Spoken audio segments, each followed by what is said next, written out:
क्या कहे थे कल विधान परिषद पूरा कंप्लीट करवा दिए। विधान परिषद का कार्य विधान परिषद का कार्य। अच्छा, तो विधान परिषद का कार्य देखना है। तो फिलहाल हम लोग विधान परिषद का कार्य नहीं देखेंगे, हम लोग देखेंगे है ना राज्य विधानमंडल का कार्य। मतलब विधान सभा विधान परिषद दोनों को एक साथ करके देखेंगे, उसका क्या काम है बात समझ गए। इसलिए अब यहाँ से पहले हम लोग क्या पढ़ लेंगे, विधानसभा पढ़ लेंगे।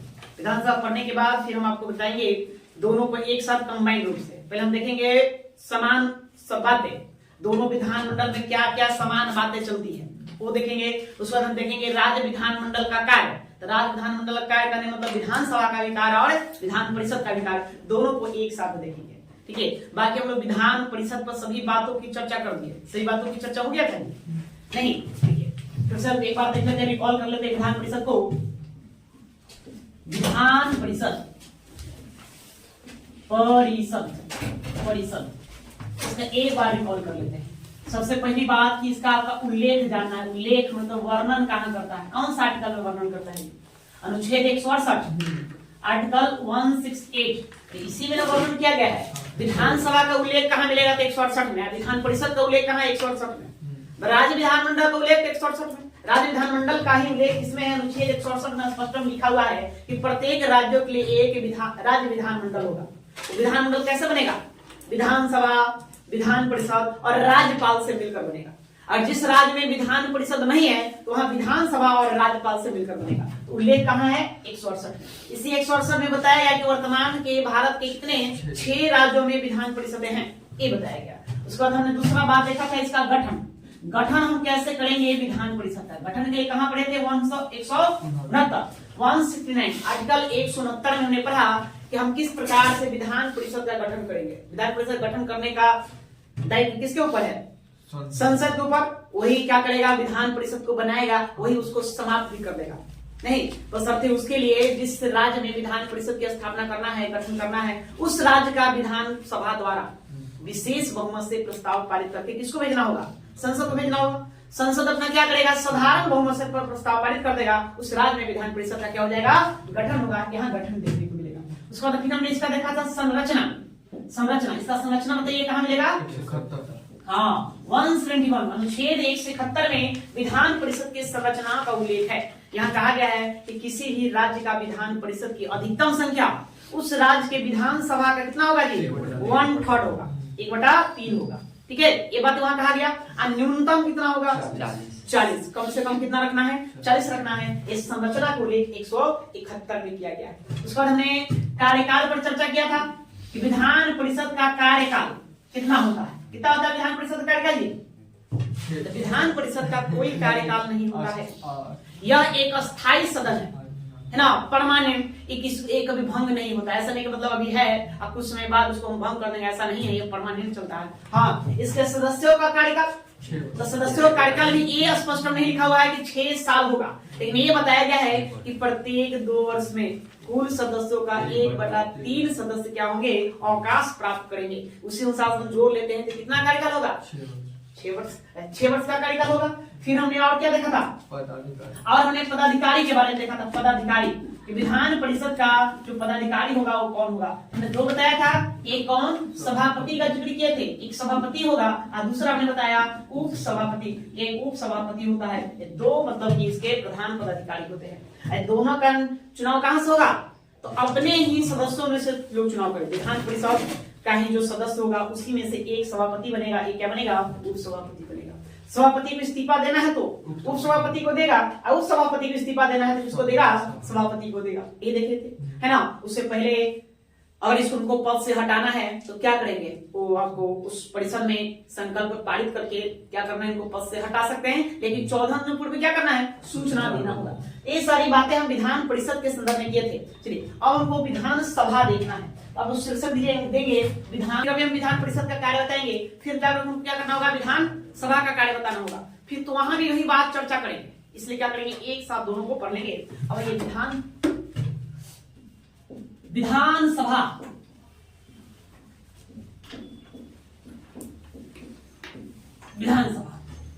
क्या क्या जानना है विधानसभा के बारे में? तो पहली बात है आपको कि आपको ध्यान में रखना है कि विधानसभा क्या है, राज्य विधानमंडल का निम्न सदन है। कौन सा सदन? निम्न सदन है, निम्न सदन है, ठीक है, यह निम्न सदन है।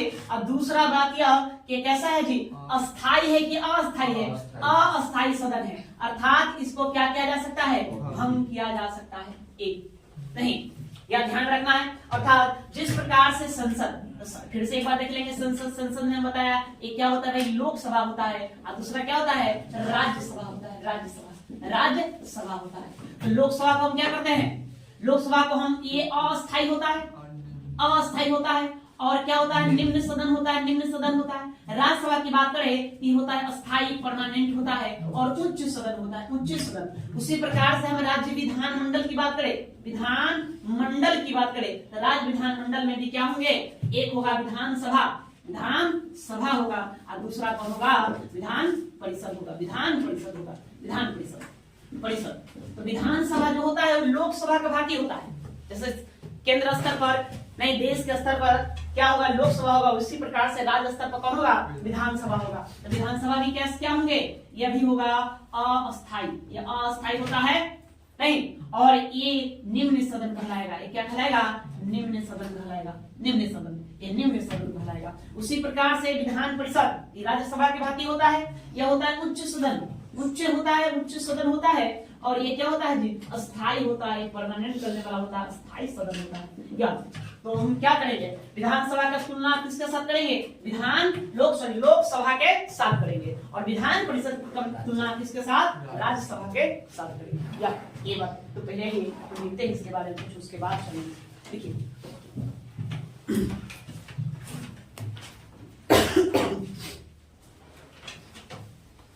लिखिए, विधानसभा राज्य विधानमंडल का निम्न सदन होता है।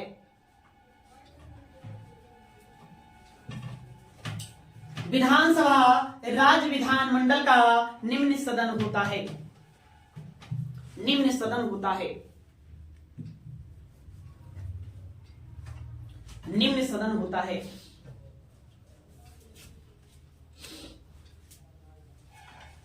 यह अस्थाई सदन है, यह अस्थाई सदन है।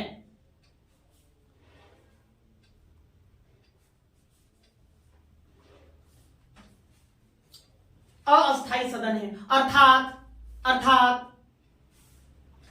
अर्थात इसे भंग किया जा सकता है, इसे भंग किया जा सकता है, भंग किया जा सकता है।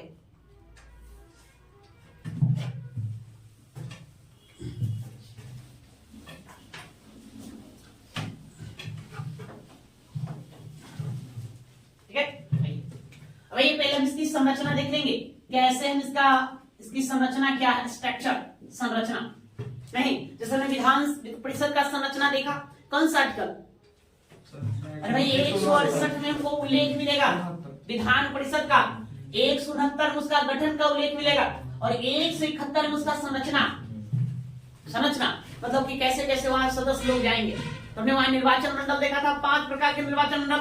एक तो राज्यपाल द्वारा मनोनीत कर दिया जाएगा, एक विधानसभा सदस्यों द्वारा निर्वाचित होंगे, एक जिला स्तर के पंचायत और नगर पालिकाओं के सदस्यों के द्वारा निर्वाचित होंगे, एक स्नातक पास विद्यार्थियों के द्वारा निर्वाचित होंगे, एक शिक्षक माध्यमिक स्तर के शिक्षकों के द्वारा निर्वाचित होंगे। ये हमने देखा नहीं, तो उसी प्रकार से उसका हमने संरचना 171 में देखा, तो इसकी भी संरचना को उल्लेख मिलेगा। इसकी संरचना को लेकर अनुच्छेद 170 में, कहा अनुच्छेद 170 में विधानसभा के संरचना का उल्लेख है। इसके तहत कहा गया कि किसी भी राज्य के विधानसभा की मैक्सिमम सदस्य संख्या 500 होगी। कितनी होगी, 500 होगी।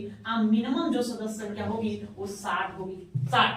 वही हमने विधान परिषद में क्या देखा था, वहां हमने देखा था मैक्सिमम कितना जी, मैक्सिमम है ना, कुल विधानसभा सदस्यों का 1/3।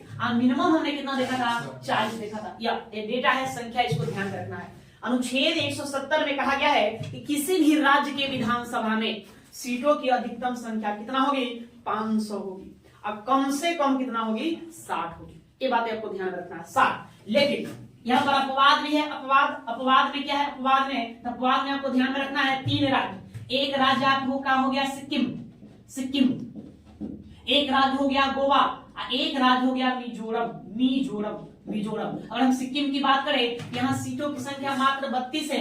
गोवा की बात करें तो यहाँ विधानसभा में सीटों की संख्या 40 है। और मिजोरम में की हम बात करें, यहाँ भी विधानसभा की सीटों की संख्या कितनी है? 40 है। ये अपवाद वाली बात, अपवाद तो इसके पीछे कारण है कि हम विधानसभा में सीटों का जो भी बंटवारा करते हैं, सीटों की संख्या का जो निर्धारण करते हैं, वर्ष 1971 के जनगणना के आधार पर। किस जनगणना के आधार पर? वर्ष 1971 का जो जनगणना है, उसी जनगणना के आधार पर करते हैं। हमारा बेस है ना, इसी को हमने बेस लिया।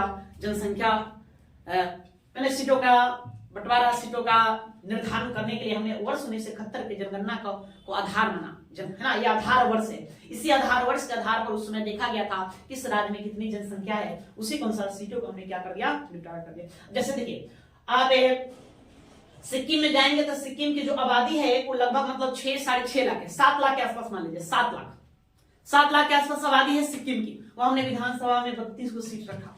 बिहार के लिए हम बात करें, बिहार में कितना है? 243 है। 243 है ना। हम लोग की आबादी भी कितना है? 12 करोड़। ठीक है, तो 12 करोड़ पर 243 विधायक है यहाँ। वही सिक्किम में हम जाएंगे तो 6-7 लाख की आबादी पर 32 है। गोवा में जाएंगे तो वही लगभग 10 लाख के आसपास है। मिजोरम में वही 9-10 लाख के आसपास है, तो हमने 40 दिया। तो जनसंख्या, ये जो भी विधानसभा सदस्य, जो भी सदस्य होते हैं, विधानसभा सदस्य होंगे, किसी न किसी एक निर्वाचन क्षेत्र का नेतृत्व करते हैं। तो निर्वाचन क्षेत्र में जनसंख्या भी होगी, आबादी भी होगी, उस आबादी का नेतृत्व करते हैं। तो सबको एक निश्चित अनुपात में संख्या में दिया गया। जैसे ना 400 प्लस सीट रखा कहाँ? उत्तर प्रदेश आबादी भी तो है, 30 करोड़ प्लस है आबादी भी, तो यहाँ 400 प्लस वहां सीट रखे। तो किस पर डिपेंड करता है यार? जनसंख्या पर डिपेंड करता है। तो जनसंख्या का आधार वर्ष क्या है? वर्ष 1971 का जनगणना है, उसी का आधार पर लिया गया। अब ये सब भी राज्य बना हुआ है। अब हमने कहा कि मिनिमम सीट 60 होना चाहिए। मिनिमम कम से कम सीट कितना होना चाहिए? 60 होना चाहिए। अब बताओ भाई, जहाँ 6 लाख आबादी है वहां 60 सीट रखोगे, मतलब तो ये 6 लाख के आबादी पर इकाई, दहाई, सैकड़ा, हजार, 10,000 लाख, वहां पर हम 60 सीटें दिला देंगे। तो बताओ भाई कितना? एक व्यक्ति, एक विधायक कितने का नेतृत्व करता है? 10 लाख जनसंख्या का नेतृत्व करता जी, है ना। वही बिहार में देखो तो लगभग 2 से 3 लाख आबादी पर नेतृत्व करता है। बिहार में 2 से 3 लाख आबादी पर नेतृत्व करते हैं एक विधायक अंतर्गत जो देखेंगे तो 2 से 3 लाख का जनसंख्या होता है। हम लोग विक्रम विधानसभा क्षेत्र में आते हैं, यहाँ लगभग 3 लाख वोटर्स हैं। अब समझिए, मतलब इतनी बड़ी एक विधायक यहाँ पर इतनी बड़ी जनसंख्या का नेतृत्व कर रहा है। अगर हम क्या सिक्किम की बात करें, वहां से 6 लाख की आबादी है, अगर 60 सीट रख देते हैं तो समझ रहे हो 10,000 की आबादी पर एक विधायक चुनना पड़ता। अब हमने ये भी नियम बना रखा है कि 7,000 की आबादी पर एक क्या बनेगा? है ना, ग्राम पंचायत बनेगा। मतलब मुखिया जी, एक मुखिया जो होता है 7,000 की आबादी का नेतृत्व करता है, और एक विधायक 10,000 की आबादी का नेतृत्व। ठीक वाली बात तो है।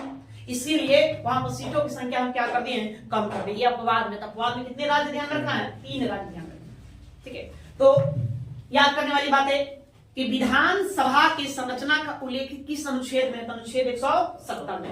ये अनुच्छेद 170 में स्पष्ट लिखा गया है कि किसी भी राज्य के विधानसभा में सीटों की मैक्सिमम संख्या, अधिक से अधिक संख्या कितनी होगी?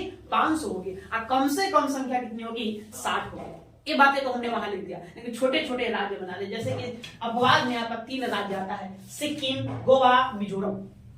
3 राज्यों में देखे तो सिक्किम में सबसे कम 32 विधानसभा सीटों की संख्या है। गोवा में कितनी है? 40। और मिजोरम में कितनी है जी? 40 नहीं। देख, सिक्किम में सरकार चलाने के लिए कितने विधायकों का जीत जाना आवश्यक है? 17 ना, 16 दूना 32, एक ज्यादा 17 विधायक आ गया नहीं। तो छोटी मोटी पार्टियां भी यहाँ सर्वाइव करा सकती है। बहुत ही कम सीटें आपको जीतना है।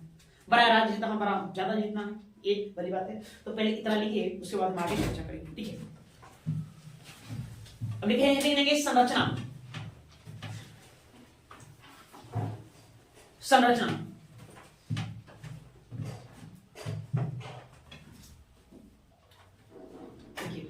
देखेंगे भारतीय संविधान के अनुच्छेद 170 में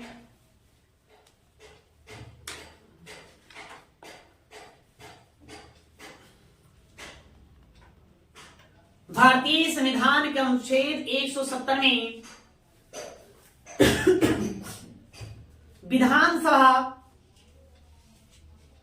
विधानसभा की संरचना का उल्लेख है।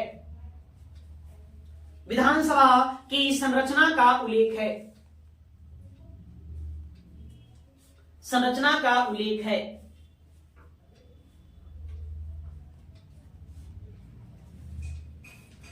उल्लेख है। आगे अनुच्छेद 170 के अनुसार, अनुच्छेद 170 के अनुसार, अनुच्छेद 170 के अनुसार किसी भी राज्य में, किसी भी राज्य के, किसी भी राज्य के विधानसभा में,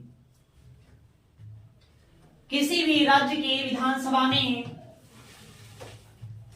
विधानसभा में अधिकतम सदस्य संख्या,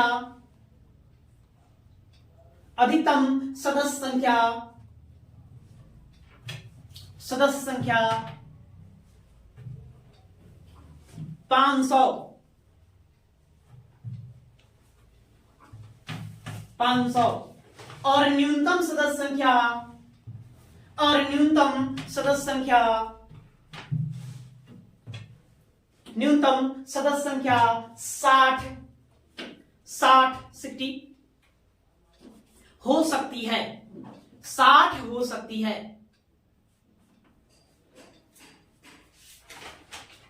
60 हो सकती है। ठीक है, अब यही इसको अपवाद में लिखेंगे हम। अपवाद, अपवाद में अब 3 राज्यों को अपवाद में रखेंगे।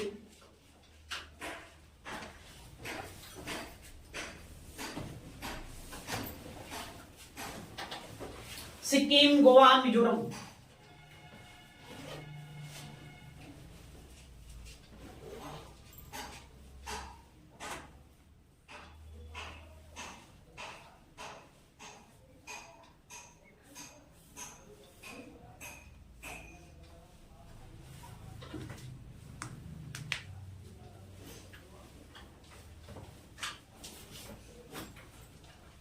सिक्किम, गोवा, मिजोरम। ठीक है, क्लियर हो गया। अब आइए आगे। अब देखिए अनुच्छेद 170 में सदस्यों के निर्वाचन की बातें करता है ना, सदस्यों के निर्वाचन की प्रक्रिया। जैसे हमने विधान परिषद में सदस्यों का निर्वाचन किस तरह से होता है, इस पर चर्चा की है। हमने सिर्फ निर्वाचन मंडल की चर्चा की है, निर्वाचन की प्रक्रिया का चर्चा नहीं की है। ये बात आप ध्यान रखना, वहां भी हमने छोड़ रखा है। क्यों छोड़ रखा है, उसको हम बताएंगे जब राष्ट्रपति पढ़ाएंगे, तो राष्ट्रपति के साथ हम बताएंगे, चर्चा करेंगे। तो दोनों का मिलता जुलता है, तो एक साथ दोनों को बता देंगे या नहीं। यहां पर निर्वाचन की प्रक्रिया क्या है, मतलब कैसे कोई व्यक्ति वहां पहुंचेगा, विधानसभा में कोई व्यक्ति कैसे अपना वहां का मेंबर बन जाएगा। बात सवाल ये है। हमने जैसे जाना विधान परिषद में कि राज्यपाल क्या करेंगे, 1/6 को मनोनीत कर देंगे, विधानसभा सदस्य 1/3 को निर्वाचित करेंगे। उस प्रकार से हमने वहां देखा, लेकिन कैसे होता है ये नहीं देखा। यहाँ भी वही सवाल है कि कैसे होगा, इसको निर्वाचित कौन करेगा, कौन सदस्यों का निर्वाचन कौन करेगा, कौन, तो यहाँ करेगा जनता। कौन करेगा, जनता, प्रत्यक्ष रूप से, प्रत्यक्ष रूप से मतलब आम जनता जो होता है चुनाव में भाग लेता है, उसको वोट करता है, वोट करके अपने सदस्यों को जिता करके वहां भेजता है। नहीं, कैसे चुनाव की प्रक्रिया क्या होगी, कैसे, तो कैसे यह जो चुनाव की प्रक्रिया है ये उसको कहते हैं अग्रताही विजेता, अग्रताही विजेता कहते हैं। वो जो प्रक्रिया का नाम है उसको कहते हैं अग्रताही विजेता। नहीं, first past the post, first past the post एक कहलाता है, फर्स्ट पास्ट द पोस्ट, मतलब कि जो सबसे आगे रहेगा रेस में वो जीतेगा। कहने का मतलब जैसे कि मान लो एक चुनाव हो रहा है एमएलए का, वहां पर 100 वोट हुआ, 100 वोट गिरा, उम्मीदवार है, एक ए है, एक बी है, एक सी है, एक डी है, एक ई है, मतलब 5 लोग उम्मीदवार बना। ये जो है 10 वोट लाता है, ये कितना लाता है 10, ये लाता है 15, ये लाता है 25, नहीं तो 25 अब 15 कितने हो गए 40, 10 50, ये लाता है 30, आई लाता है 20। बताओ भाई कौन जीता, ए जीतेगा। क्यों जीतेगा, तो सबसे ज्यादा मत ये लाया, 30 मत लाया ना जी, सबसे ज्यादा लाया लेकिन जीत गया। सोचने वाली बात है भाई, 70 लोगों ने मत डाला, उसमें से वो व्यक्ति जीता जिसको 30 लोग पसंद कर रहे हैं, मतलब मात्र 30% लोग पसंद किया, वो जीत गया। 70% उसको है ना पसंद किया नहीं। यहाँ ये मायने नहीं रखता है, ठीक है। बाकी चुनाव में मायने रखता है, भाई कम से कम आधा लोग आपको पसंद करना चाहिए। अरे प्रतिनिधि मतलब क्या है, जिसको आधा लोग कम से कम चाहे। गांव में चुनाव हो रहा है, मतलब आधा आदमी उसको पसंद नहीं कर, उसको हम प्रतिनिधि अपना बना देंगे। लेकिन इसमें ऐसे ही चलता है, ये सीधे सीधे कहता है कि जो सबसे आगे रहेगा मतदान में, चुनाव में, वो उसको हम प्रत्याशी घोषित कर दे, उसको उसकी जीत हो जाएगी। सिंपल सी बात है। इसलिए इस पद्धति को हम क्या कहते हैं, फर्स्ट पास द पोस्ट। इसका अगर हिंदी में ट्रांसलेट किया जाए, है ना, भारत सरकार का अनुवाद विभाग है, हिंदी ट्रांसलेट विभाग, उसने अनुवाद करके इसका हिंदी अर्थ निकाला है अग्रताही विजेता। अग्रताही मतलब कि जो लाइन है, पंक्ति है, वो पंक्ति में जो सबसे आगे रहेगा वो जीत जाएगा। तो बात क्या जाना है, अनुच्छेद 170 में विधानसभा सदस्यों के निर्वाचन की प्रक्रिया का उल्लेख किया गया है। इसके तहत विधानसभा सदस्यों का निर्वाचन कौन करेगा, तो जनता करेगा प्रत्यक्ष रूप से। प्रत्यक्ष रूप से इसका मतदान पर होगा, मतलब जनता सीधे जाएगी, वोट में भाग देकर उसको जिताएगी। आप लोग भाग दिया होगा चुनाव में। वो कैसे होगा, तो पत्ती का नाम है, उसको हम कहते हैं अग्रताही विजेता या फर्स्ट पास द पोस्ट। मतलब जो रेस में सबसे आगे है, हम उसको क्या कर देंगे, विजेता घोषित कर देंगे। ठीक है, इसको लिखेंगे। देखिए आगे, अनुच्छेद 170 के अनुसार, उसे लिखिए, अनुच्छेद 170 के अनुसार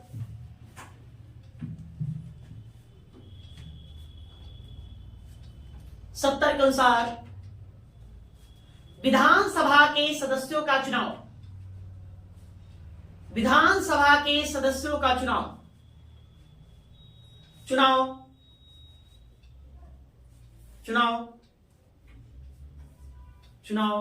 प्रत्यक्ष रूप से जनता द्वारा किया जाता है। विधानसभा के सदस्यों का चुनाव प्रत्यक्ष रूप से जनता द्वारा किया जाता है। जनता द्वारा किया जाता है।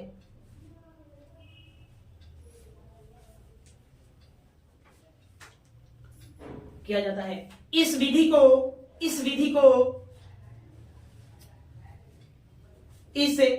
को फर्स्ट पास्ट द पोस्ट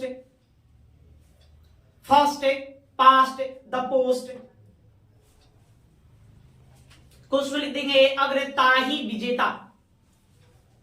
अग्रताही विजेता।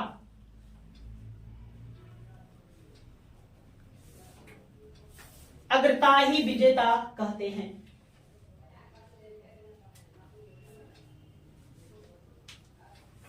अग्रताही विजेता कहते हैं।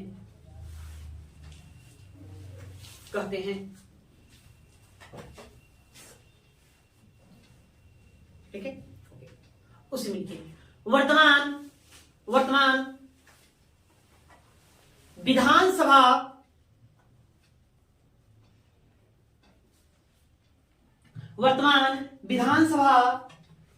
में सदस्यों की संख्या का निर्धारण, वर्तमान विधानसभा में सदस्यों की संख्या का निर्धारण वर्ष 1971 के जनगणना, वर्ष 1971 की जनगणना के आधार पर किया जाता है। वर्ष 1971 की जनगणना के आधार पर किया जाता है।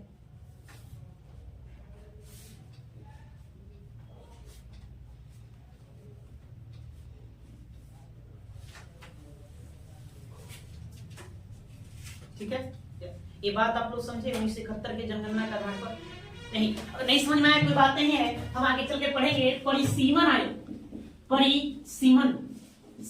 आयोग, डिलिमिटेशन कमेटी, उसके बारे में पढ़ेंगे। वहां हम चर्चा करेंगे परिसीमन आयोग क्या होता है, क्या करता है। यही परिसीमन आयोग क्या करता है, सीटों का निर्धारण करता है कि किस राज्य में विधानसभा की कितनी सीटें होगी, है ना, लोकसभा की कितनी सीटें होगी, राज्यसभा की कितनी सीटें होगी, है ना। उस सीटों को हम निर्धारित करने का आधार हम क्या लेंगे, मतलब किस वर्ष की जनगणना को लेंगे। साथ में निर्वाचन क्षेत्रों का निर्धारण नहीं करता है, कि कौन सा गांव, कौन सा बस्ती, कौन सा शहर किस विधानसभा क्षेत्र में आएगा या किस लोकसभा क्षेत्र में आएगा, ये सारा जिम्मा किसके ऊपर है? परिसीमन आयोग के ऊपर है। जब हम निर्वाचन आयोग पढ़ेंगे, इलेक्शन कमीशन, तो वही हम परिसीमन आयोग को पढ़ेंगे। समझिए, यह निर्धारण करता है। परिसीमन आयोग ने निर्धारण कर दिया है बहुत पहले, और उसने बताया कि 1971 का जनगणना के आधार पर हम क्या करेंगे? सीटों का निर्धारण करें। उसने 1971 के जनगणना का आधार लिया, लेकर कर दिया वर्ष 2026 पर है ना ज्यों का त्यों रहेगा, तो उसमें कोई भी परिवर्तन नहीं किया जाएगा। समझ गए? कब तक? 2026 तक, मतलब 2026 तक जो सीट है उतना ही रहेगा। अभी परिसीमन इस बार अपना परिसीमन करना है कि 2026 उसको रिपोर्ट देना। 24 तो आ गया, 26 में उसको रिपोर्ट देना, परिसीमन वो कर रहा है, और कर उसने बताया नहीं कि लोकसभा में सीटों की संख्या बढ़ाएंगे। लोकसभा में सीटों की संख्या कितनी है?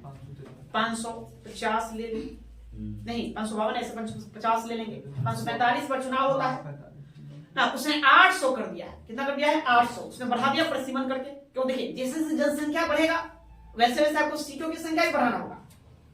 एक व्यक्ति एक हद तक ही किसी भी जनसंख्या का नेतृत्व कर सकता है। और एक व्यक्ति को क्या करोगे? एक विधायक, उसको कहोगे भाई तुम लोग 1 करोड़ आबादी का तुम मालिक हो, 1 करोड़ आबादी में तुम एक प्रतिनिधि के तौर पे चुने जाओगे, तो 1 करोड़ आबादी को वो कैसे देख पाएगा?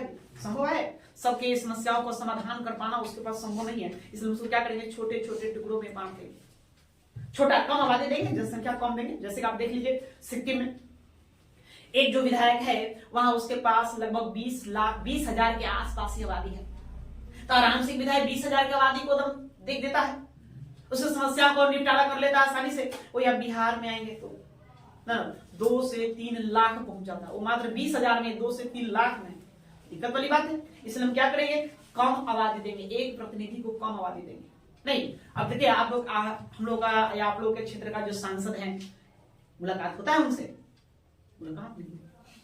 क्यों? और इतना बड़ा उनको क्षेत्र देखना है कि क्या कहना है? 10 लाख, ऐसे तो कहा गया कि लोकसभा में एक लोकसभा का जो सीट है वो 10 लाख की आबादी पर बनाया जाएगा, उससे कहीं ज्यादा हो गया नहीं, 25 से 30 लाख के आसपास पहुंचा होगा।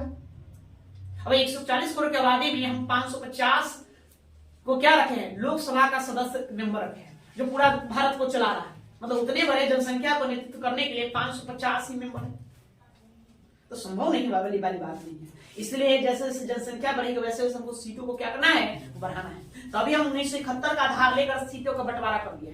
अब यह आधार को चेंज किया जाएगा, वर्ष 2026 तक ज्यों का त्यों रहेगा। वर्ष 2026 में परिसीमन आयोग क्या करेगा? फिर से नए तरीके से सीटों को क्या करेगा? बनाएगा। 2026 में आप लोग देखेंगे कि सभी राज्यों में सीटों की संख्या बढ़ गई है। विधानसभा सीटों की संख्या क्या हो गई है? बढ़ गई है। और लोकसभा में सीटों की संख्या बढ़ गई। वहां तो संकेत दे दिया कि 800 हम क्या करेंगे? यहाँ पर रखेंगे 800 और 330। राज्यसभा में 330, वहां 800 रखने में, है ना। टोटल 1100 प्लस आप सीट टोटल बनाया जाएगा। ऐसे अभी 776 है। कितना है? 776। संसद की बात करें तो, है ना, वो 1100 प्लस करना है। 1100 कितना होगा? उसी प्रकार से राज्यों में भी है अपना। बस समझिए, तो यही बात हमने लिखाया कि वर्तमान में हम विधानसभा में सीटों का निर्धारण किस जनसंख्या के आधार पर करते हैं? वर्ष 1971 के जनगणना के आधार पर। ये आपको याद करने वाली बात है, ठीक है। उसके बाद विधानसभा में जितने भी राज्य का विधानसभा होगा उस राज्य में, है ना, सीटों का हम आरक्षण करेगा। अनुच्छेद 332 आर्टिकल 332 अनुच्छेद 332 में लिखा गया है कि प्रत्येक राज्य के विधानसभा में जनसंख्या के आधार पर, जनसंख्या के अनुपात में, मतलब जिस अनुपात में जनसंख्या है उस अनुपात में हम अनुसूचित जाति जिसको आप लोग क्या कहते हैं? एससी कह देते हैं। और अनुसूचित जनजाति, सूचित जनजाति जिसको क्या कहते हैं? एसटी कहते हैं। ये सीटों का भी निपटारा करेगा। मतलब कि आपको आरक्षण करना है, आरक्षण लेना है, रिजर्व करना है। तो बिहार के लिए बिहार विधानसभा 243 में से हमने 40 सीटों को क्या कर दिया? आरक्षित कर दिया है। पहले हमने इस पर चर्चा की है, 40 सीटों का आरक्षित किया है, जिसमें से एससी के लिए हमने कितना रखा? 38 सीट रखा। और एसटी के लिए कितना रखा है? 2 सीट रखा है। बिहार में आदिवासियों की जनसंख्या का मिश्रण 2 रखा है। एक कौन है? एक है मनिहारी, एक सीट है मनिहारी जो कहां पड़ता है? बांका में पड़ता है। बांका में, कटिहार में पड़ता है, कटिहार में पड़ता है। और एक है कटोरिया ये जो कहां पड़ता है? बांका में पड़ता है। तो 2 सीटों को हम किसके लिए? एससी के लिए रिजर्व कर रखे हैं और 38 सीट एसटी के लिए रिजर्व है। ऐसे 2 सीट एसटी के लिए और 38 सीट एससी के लिए क्या है, रिजर्व है। ये बात इस साफ स्पष्ट लिखा गया अनुच्छेद 332 में। समझ गए? या जब भी विधानसभा का चुनाव हो तो विधानसभा, जिस राज्य में विधानसभा है उस राज्य में देखा जाएगा, उस राज्य में पिछड़ी जो जातियां हैं, एक अग्रणी जातियां होती है, एक पिछड़ी जातियां होती है, एक मध्य की होती है। तो जो भी पिछड़ी जाति है मतलब एससी एसटी वर्ग के लोग, वहां देखा जाए कि उनकी जनसंख्या किस अनुपात में है, उसी अनुपात में उस विधानसभा में सीटों का हम क्या करेंगे, उनके लिए सीटों को हम क्या कर देंगे, आरक्षित कर देंगे। तो बिहार की बात करें तो 243 में से हम कितना 40 सीट एससी एसटी मतलब अग्रणी पिछड़ी जातियों के लिए रिजर्व कर रखे हैं, जिसमें से 38 एससी के लिए है और 2 किसके लिए है, एसटी के लिए। तो 2 एसटी के लिए सीट कौन-कौन है, मनिहारी और कटोरिया। ये 38 को आपको वहां गिनना नहीं है, वहां ध्यान नहीं देना है वो 38 कौन-कौन सीट है। समझ गए? 38 बहुत ज्यादा है लेकिन कम मात्र 2 ही संख्या में, इस सबको ध्यान में रखना है। ये भी बात यहां पर तो लिखिए इसको। देखिएगा अनुच्छेद 332 के तहत अनुच्छेद 332 के तहत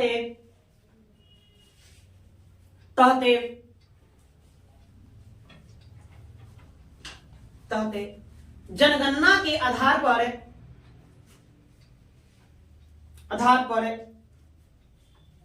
जनगणना के आधार पर विधानसभा में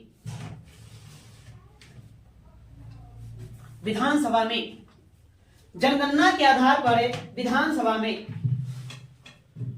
अनुसूचित जाति एवं अनुसूचित जनजातियों अनुसूचित जाति एवं अनुसूचित जनजातियों के लिए सीटों का आरक्षण किया जाएगा। रिजर्वेशन सीटों का आरक्षण किया जाएगा।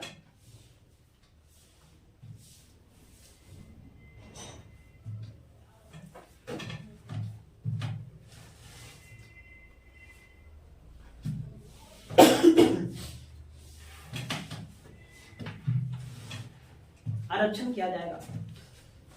आगे बिहार विधानसभा में बिहार विधानसभा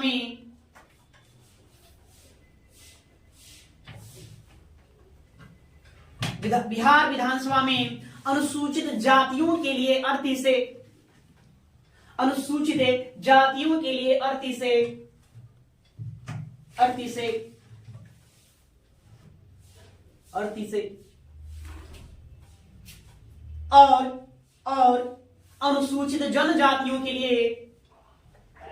और अनुसूचित जनजातियों के लिए जातियों के लिए 2 सीटों पर आरक्षण का प्रावधान किया गया है। 2 सीटों पर आरक्षण का प्रावधान किया गया है।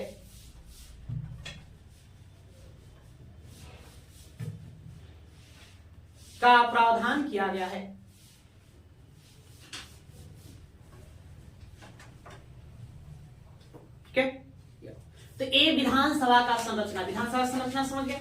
पहली बात, किसी भी राज्य के विधानसभा में अधिकतम से अधिकतम कितने सदस्य होंगे, 500 होंगे और कम से कम कितने 60 होंगे।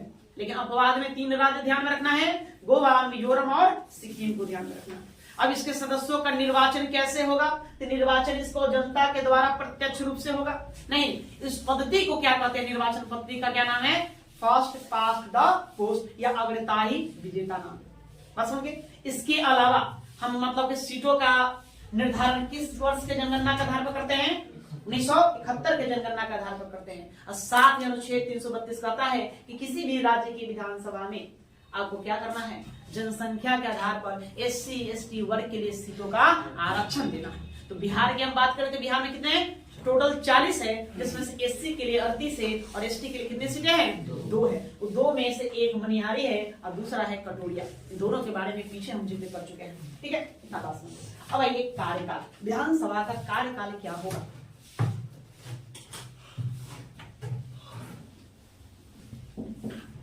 कार्यकाल इसका उल्लेख अनुच्छेद 172 में लिखेंगे। कार्यकाल।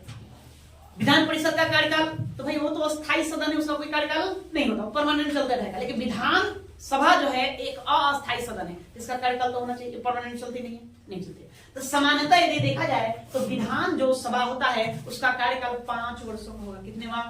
5 वर्ष। लेकिन मुख्यमंत्री के सलाह पर राज्यपाल कार्यकाल के पूर्व भी उसको क्या कर सकता है?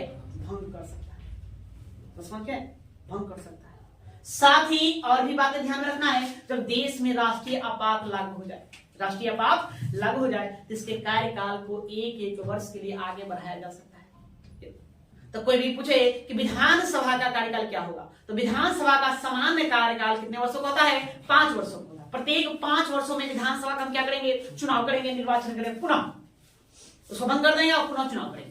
जैसे कहने का मतलब वर्ष 2020 में बिहार विधानसभा का निर्वाचन हुआ, अगली बार कब होगा? 2025 में होगा। कब होगा? 2025 में। लेकिन मुख्यमंत्री के सलाह पर राज्यपाल 2025 से पहले इसको क्या कर सकते हैं? भंग कर सकते हैं। पता चला एक ही साल चला, वर्ष 2021 में ये क्या हो गया? भंग हो गया। पहले भंग कर सकते हैं, इसलिए इसका कोई निर्धारित कार्यकाल है? कोई निर्धारित कार्यकाल नहीं है। लेकिन हाँ, ऐसे क्या लिखा गया? सामान्यतः कार्यकाल कितना होगा? 5 वर्षों का होगा। लेकिन भंग करना तो अलग बात है।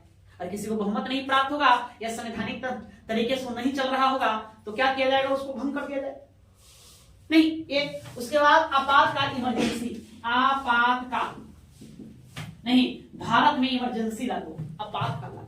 आपातकाल जब लागू हो जाता है तो सभी कार्यों को रोक दिया जाता है। तो ऐसी स्थिति में किसी भी राज्य में चुनाव करवाना भी संभव वाली बात नहीं होती है। नहीं, ये सब चुनाव आयोग अपना तय करता है, उसके बारे में हम सब आगे बढ़ेंगे। बस इतना जानेंगे तो आपातकाल के दौरान भी हम इसके कार्यकाल को आगे बढ़ा सकते हैं, एक वर्ष के लिए आगे। मतलब 2020 से 2025 का कार्यकाल है, 25 समय आ गया, पूरा होने वाला है, अब चुनाव करवाने की बारी है। लेकिन उसी वक्त देश में इमरजेंसी लागू हो गया, तो इमरजेंसी लागू हो गया, इसको हम क्या करेंगे?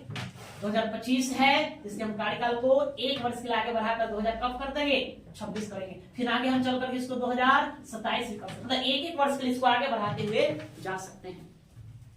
बस समझ गए? इमरजेंसी के दौरान, क्योंकि उसमें चुनाव करवाना संभव नहीं है। ठीक है, ये है। चलो कितना बात समझे? ये इसका कार्यकाल है, तो इसको लिखिए, लिखेंगे। देखिए, विधानसभा का सामान्यतः, विधानसभा का कार्यकाल सामान्यतः, विधानसभा का कार्यकाल सामान्यतः 5 वर्षों का होता है। विधानसभा का कार्यकाल सामान्यतः 5 वर्षों का होता है। 5 वर्षों का होता है, वर्षों का होता है। लेकिन मुख्यमंत्री के सलाह पर, मुख्यमंत्री के सलाह पर राज्यपाल इसे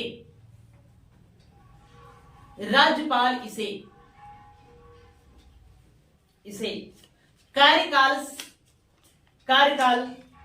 समाप्ति के पूर्व भी भंग कर सकता है। कार्यकाल समाप्ति के पूर्व भी भंग कर सकता है, भंग कर सकता है।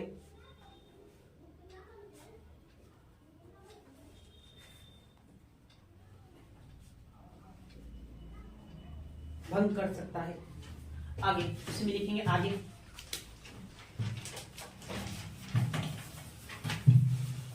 आपातकाल की स्थिति में, आपातकाल की स्थिति में विधानसभा के कार्यकाल को, विधानसभा के कार्यकाल को 1 वर्षों के लिए, एक वर्षों के लिए आगे भी बढ़ाया जा सकता है। आपातकाल की स्थिति में विधानसभा के कार्यकाल को 1 वर्षों के लिए आगे भी बढ़ाया जा सकता है।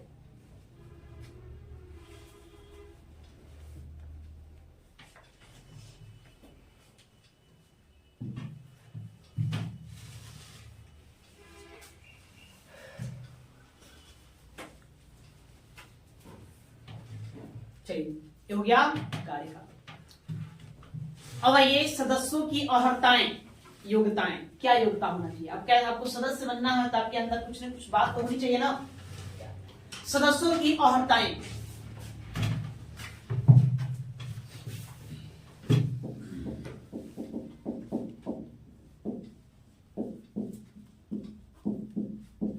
अर्हताएं।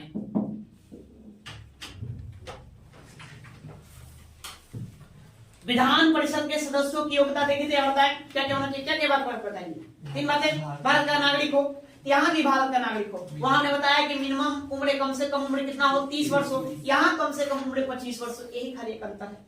विधानसभा, विधान परिषद के सदस्य बनने के लिए आपके जो योग्यताएं होना चाहिए उनमें विधान में बात एकमात्र डिफरेंट क्या है, उम्र सीमा। विधान परिषद 30 साल तो विधानसभा 25 साल, बस इतना ही आपको ध्यान में रखना। यही आप देखेंगे संसद में भी है तो लोकसभा का 25 साल और राज्यसभा कितना है, 30 साल। बस एक मात्र अंतर है और कुछ है नहीं। तो लिखो। देखिए संविधान के अनुच्छेद 173 में, संविधान के अनुच्छेद 173 में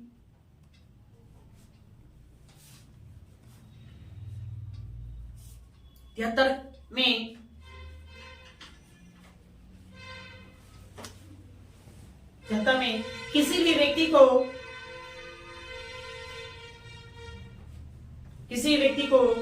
विधानसभा का सदस्य बनने के लिए, किसी भी व्यक्ति को विधानसभा का सदस्य बनने के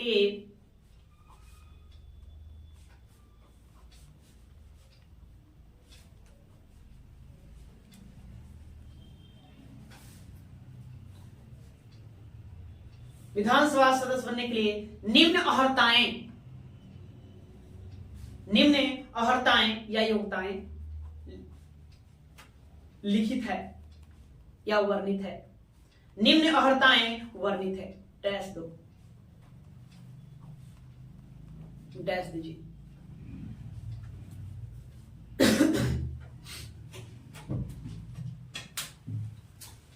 पहला लिखो, भारत का नागरिक हो,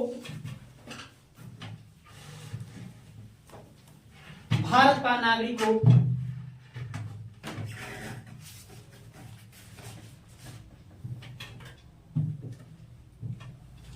भारत का नागरिक हो। दूसरा, न्यूनतम उम्र 25 वर्ष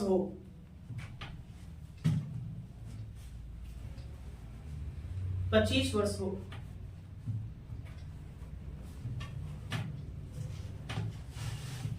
तीसरा, अन्य योग्यताएं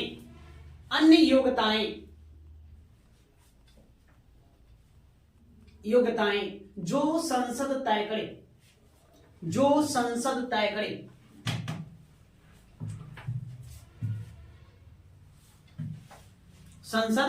करे, ठीक है।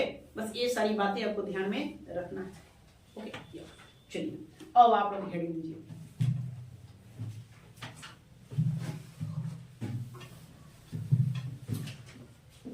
दोनों सदनों पर समान रूप से लागू होने वाले बातें।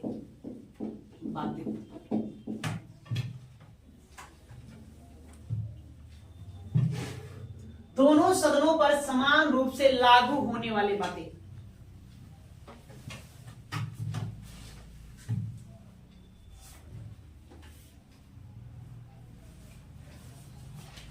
अब यहां से हम लोग क्या करेंगे, दोनों को मिलाकर पढ़ेंगे। विधानसभा, विधान परिषद दोनों को मिलाकर पढ़ेंगे। पहले हम देखेंगे वैसा कौन कौन सा बात है या कार्य है जो दोनों पर लागू होता है।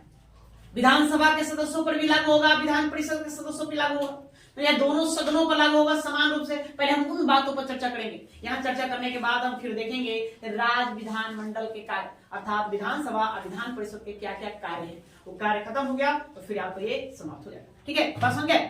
तो इसकी चर्चा हम कल करेंगे अगले क्लास में। अब यहाँ से हम अगले क्लास में देखेंगे। आज के लिए इतना ही रहने दीजिए।